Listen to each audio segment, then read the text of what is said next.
नमस्कार, मैं हूं संजीव त्रिवेदी। इस समय एक बड़ी खबर दिल्ली से आ रही है। उत्तराखंड के मुख्यमंत्री हरीश रावत के विमान की इमरजेंसी लैंडिंग हुई है। उनके विमान की पालम एयरपोर्ट में इमरजेंसी लैंडिंग हुई है और इस दौरान बताया गया है कि झटका लगने से उनकी गर्दन में चोट लगी है, जिसके बाद उन्हें all India institute of medical sciences में भर्ती कराया गया है। बताया जा रहा है कि खराब मौसम के चलते इमरजेंसी लैंडिंग करानी पड़ी है और इसमें हरीश रावत को गले और कमर में चोटें आई हैं, जिसके बाद उन्हें इलाज के लिए all India institute of medical sciences में भर्ती कराया गया है। अब से कुछ देर पहले आई है यह खबर, इमरजेंसी लैंडिंग का मामला और इमरजेंसी लैंडिंग पालम एयरपोर्ट पर, जिसके बाद खबर यह भी कि उत्तराखंड के मुख्यमंत्री हरीश रावत को चोटें आई हैं, गर्दन और कमर में चोटें आई हैं। हमारे साथ इस वक्त हमारी संवाददाता रश्मि राय हैं। रश्मि, और क्या जानकारी है, एम्स से क्या पता चल पाया है? देखिए, लगभग 6:30 बजे के करीब ये घटना हुई है पालम हवाई अड्डे पे, और उस वक्त ही इमरजेंसी कॉल चली गई थी एम्स, और एम्स से सीधे उनको एयरलिफ्ट करके लाया गया है। और एयरलिफ्ट इसलिए करना पड़ा क्योंकि जो हालात थे उस वक्त उनके वो बहुत ही तकलीफ में थे, और जैसे ही उनको एम्स लाया गया तकरीबन 7 बजे के आसपास वो एम्स में भर्ती हुई हैं। उस दौरान जो उनका जो निरीक्षण हुआ है उसमें पता चला है कि उनकी गले की हड्डी टूट चुकी है और कमर पे चोट आई है। उनकी शिकायत भी यही थी और वही चीज निकली भी है, लेकिन इससे ज्यादा घबराने की कोई बात नहीं है, खतरे में नहीं है वो बिल्कुल, और ऑब्जर्वेशन उनका चल रहा है। और ऑर्थो की जो टीम है एम्स की वो पूरी तरह से जुट चुकी है उनको ठीक करने के लिए, लेकिन यहाँ पर 2 से 3 दिन का समय लग सकता है, उनको एम्स में गुजारने पड़ सकते हैं 2 से 3 दिन।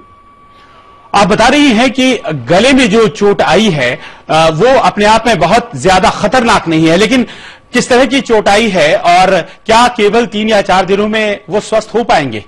बिल्कुल, उनके C1 और C2 की जो हड्डी होती है गले की और गले के पास की जो स्पाइन की तरफ जाती है उसमें ही चोट आई है, और निरीक्षण और भी होना है, लेकिन अभी फिलहाल MRI स्कैन भी होना है। ये जो ऊपरी जांच होती है एक्सरे, उस दौरान पता चला है कि उनकी गले की हड्डी के पास चोट आई है, और उनको स्ट्रेट वहां से एयरलिफ्ट करके ही एम्स लाया गया था, क्योंकि ये जिस तरीके से उनको जैसे इमरजेंसी लैंडिंग हुई है उस दौरान झटका लगा है, और झटके की वजह से ही ये दोनों चोटें आई हैं। इससे ज्यादा खतरे की कोई बात नहीं है, और क्योंकि सिर्फ और सिर्फ ऑर्थो की ही टीम लगाई गई है, यानी मामला साफ है कि इस इकलौते ऑर्गन के अलावा और किसी भी ऑर्गन के डैमेज होने की या फिर चोट होने की खबर यहाँ पे नहीं है, इसलिए सिर्फ एक ही डिपार्टमेंट की टीम इस वक्त उन पर काम कर रही है।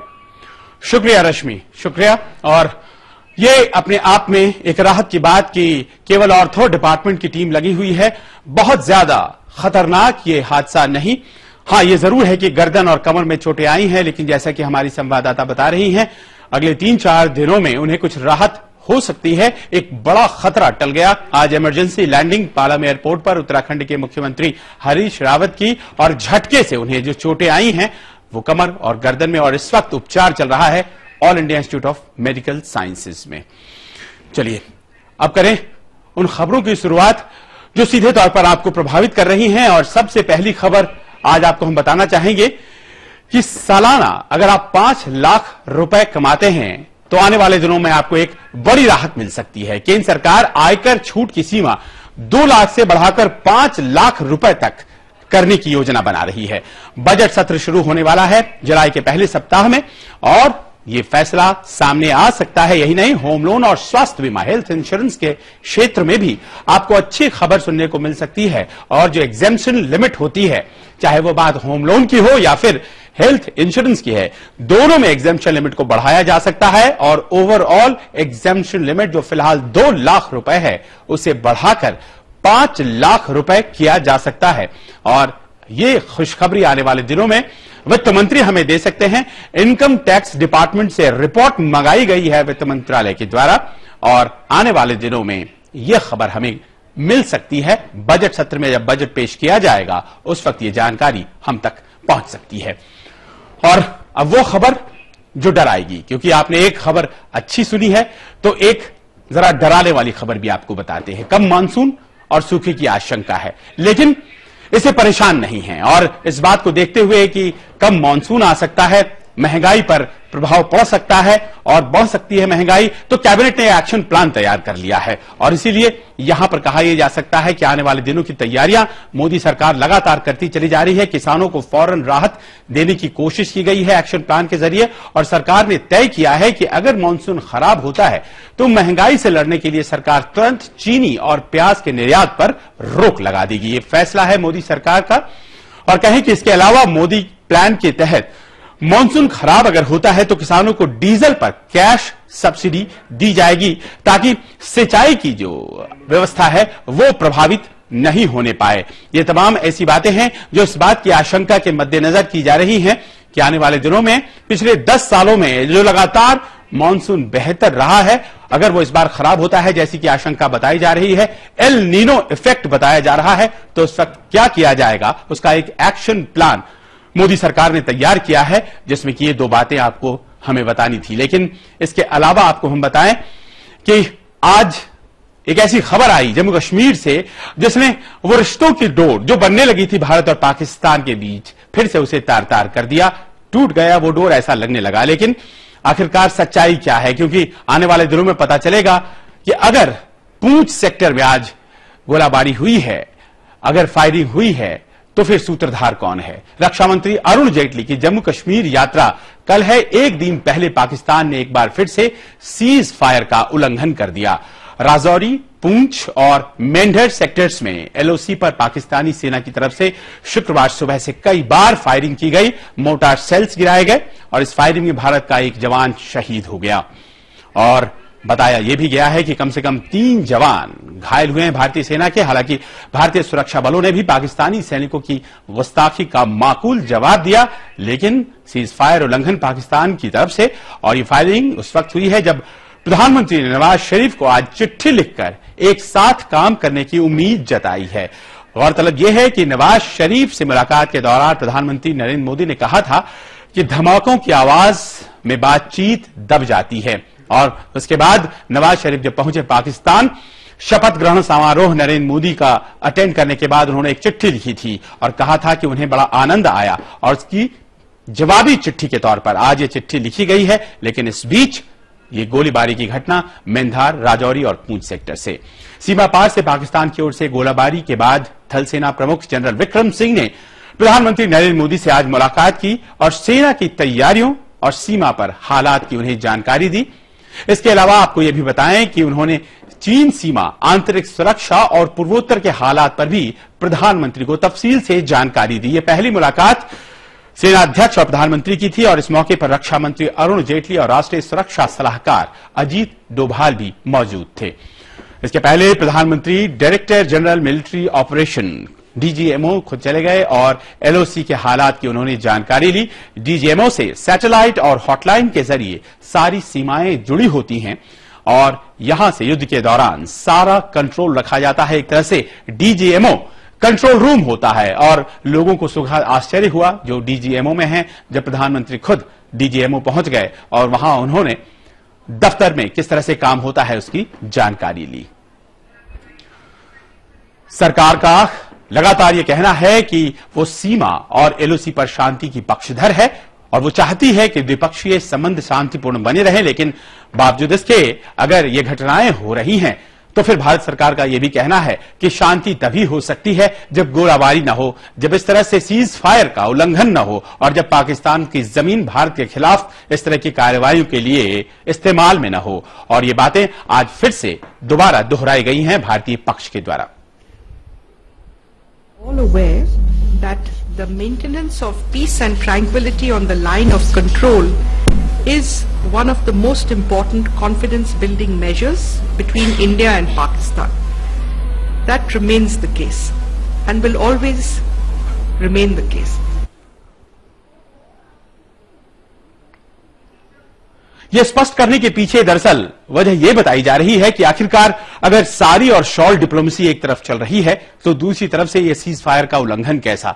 अगर पाकिस्तान की तरफ से प्रधानमंत्री की माता जी के लिए साड़ी भेजी जाती है, अगर शॉल भेजते हैं नरेंद्र मोदी और एक रिश्ते बनने शुरू होते हैं तो फिर आखिरकार ये क्या हो रहा है। और इसी बात पर सवाल उठाया जा रहा है। कांग्रेस मोदी सरकार पर भी प्रहार कर रही है इसी बहाने और कह रही है कि वो क्या था अगर आज गोलीबारी की घटना हो रही है। और सवाल यह भी उठ रहा है कि जिस वक्त हमले हुआ करते थे यूपीए सरकार के दौरान इस तरह के, तो कहा यह जाता था नरेंद्र मोदी के द्वारा कि मुश्किलें बॉर्डर पर नहीं, मुश्किलें दिल्ली में हैं, क्योंकि यहां हुक्मरान पाकिस्तान को समझ नहीं पा रहे हैं, उसकी नीति को समझ नहीं पा रहे हैं। और कांग्रेस ये अब सवाल उठा रही है कि आखिरकार सरकार अब क्या कहेगी।